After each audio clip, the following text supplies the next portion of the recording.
Hello everyone, this is Paul. Welcome to Common Touch of Fantasy. Thanks for joining me today.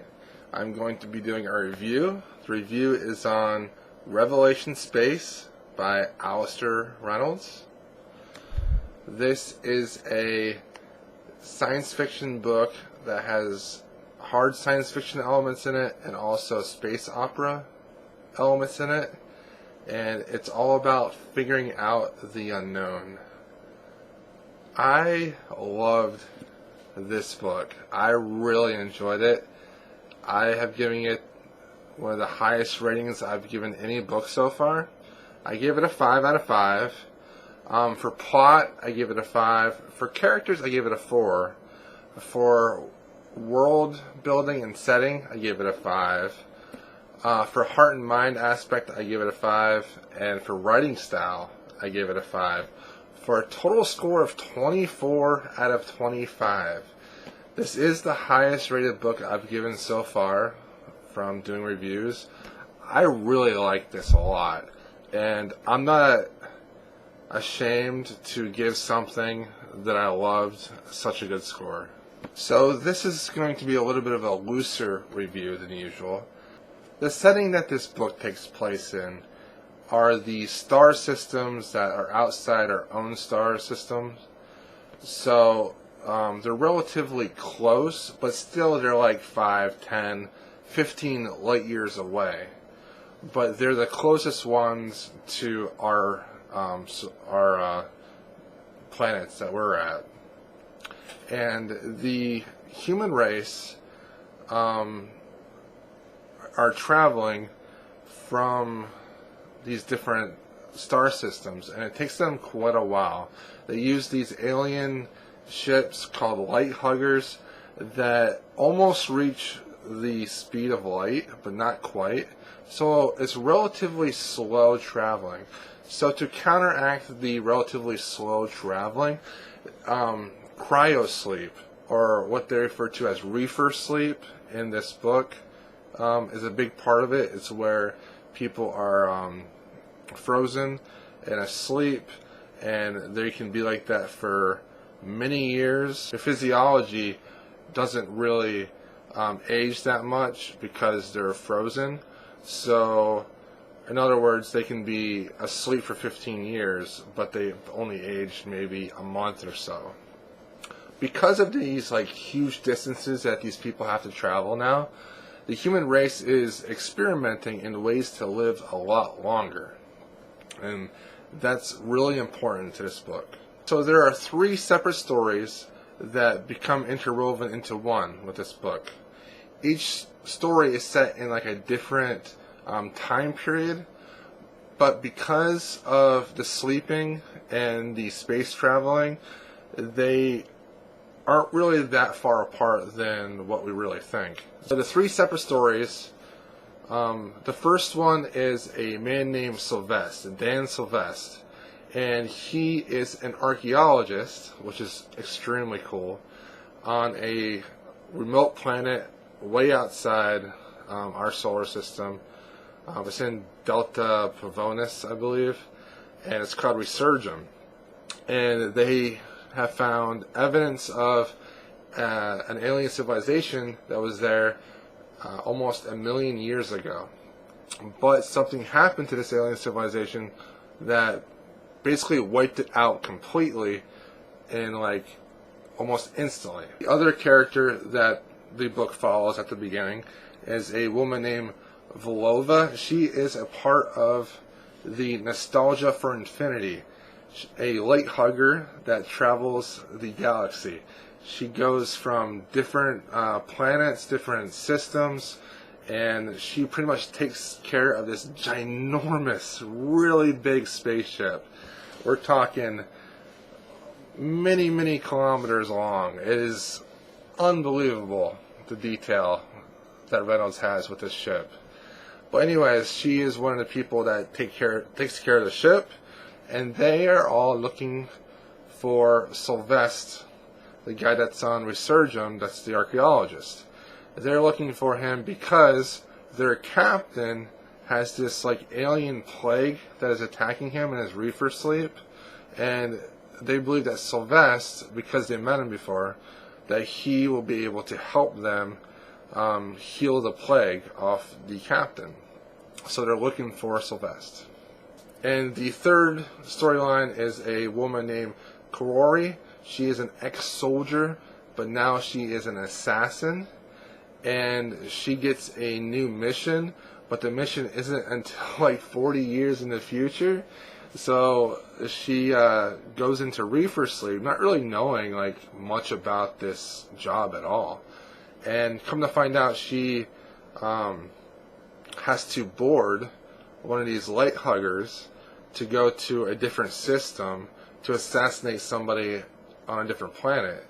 And lo and behold, she gets a ride with Volva's ship, Nostalgia for Infinity, and joins her crew. And come to find out, Rory is actually supposed to assassinate Sylvester. So all these people are heading towards Sylvester, and it's just a great, great book. Alright, so why should you read this? Alastair Reynolds is an ex-astronomer.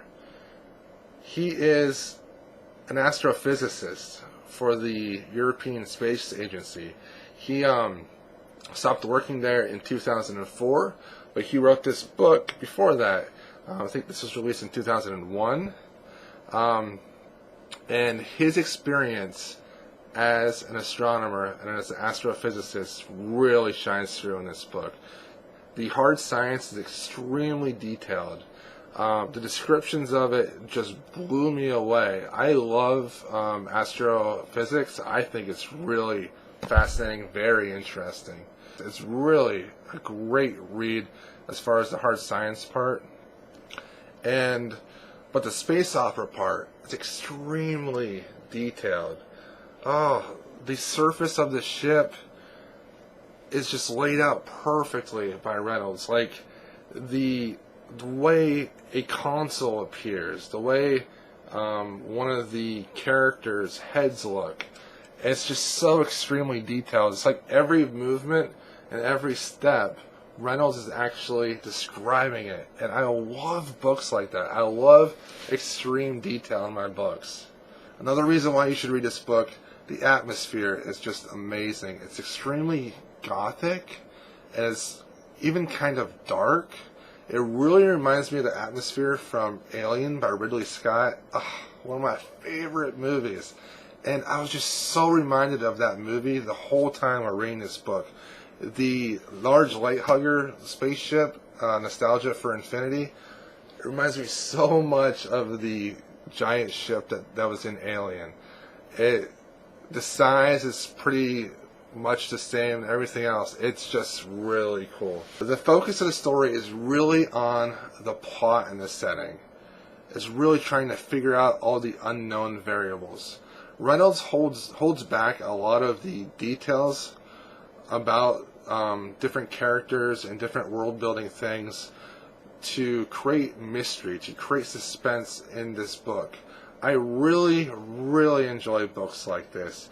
It reminds me a lot of like the Malazan books, where you're not being told everything right away, but you're learning about them as you're reading. And I really like that a lot. Just trying to figure out all these unknown elements, trying to like have guesses in my head while I'm reading is so much fun. Another reason why you guys should read this book is the women in this book are great. You really can't tell the difference between a woman and a man in this book at all. Like, they do the exact same thing, they have the same jobs, and the ratio between the men and the women are pretty much equal. It's very nice to read a book where the characters could be interchanged back and forth their gender, and it really wouldn't change the book at all. And I really appreciate that with this book. And also, the last reason why you guys should read this book is because it asks the big questions. It asks about prolonging life, using machines to be able to prolong your life. Is that something that we should really allow? Does that make us less human if the majority of our body is actually a machine?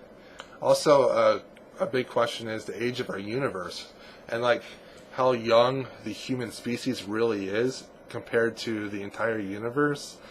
And this book really grapples with that a lot, and I really like that a lot. Also, the consciousness of a person, what makes up a person. Is it their physical being, or is it their consciousness? If you transfer the consciousness of someone that's dead into a computer program, and it makes a hologram and a replica of that person, is that person any more or any less the person that just died? Very interesting questions. And lastly, like the space travel effects on these people, I found extremely fascinating. Okay, so this book might not be for everybody. You know, there's times when it might be too sciencey, where you're reading pages of scientific detail, and some people might not enjoy that. Also, there's a lot of description that people might think is too verbose. They might think that it's way too wordy. I personally don't think it is, but I like wordy books, so that's just me. So if you don't really care for wordy books, the pacing for you might seem kind of off at times. Also, if you don't like reading books about the unknown and trying to figure out different elements of the book, it might not be for you, because this is not a character-driven book. It is a book driven by the world and driven by the plot. And the writer really holds back a lot of information from the readers, so that we're trying to figure out things ourselves, and really the mystery and the unknown factor is really what's driving the entire novel forward. So if it doesn't sound like something you would enjoy because of those reasons, maybe not check it out. However, I highly recommend Revelation Space by Alastair Reynolds. I found it to be an amazing book. I am definitely going to read more of the Revelation Space books. He's written quite a few more. I'm going to be reading, if he keeps up the quality of book that this was and his other books, I'll be reading all his books. I really enjoy his writing style. The description just blew me away. I haven't read anything that was that descriptive. Steven Erikson is as descriptive as Alastair Reynolds. I would put them on the same level as far as like description. The world building that Alastair Reynolds has created in this book is amazing and blew me away. So I highly recommend it, guys. I will be having a review for The Girl on the Train by Paula Hawkins, I believe, in the next few days, probably Monday. I just finished that, so expect a review for that, and expect my March wrap-up and my April plans coming up as well. So thanks for watching.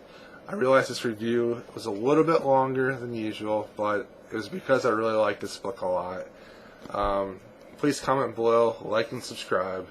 Thank you so much for watching. You guys are amazing. Have a good day.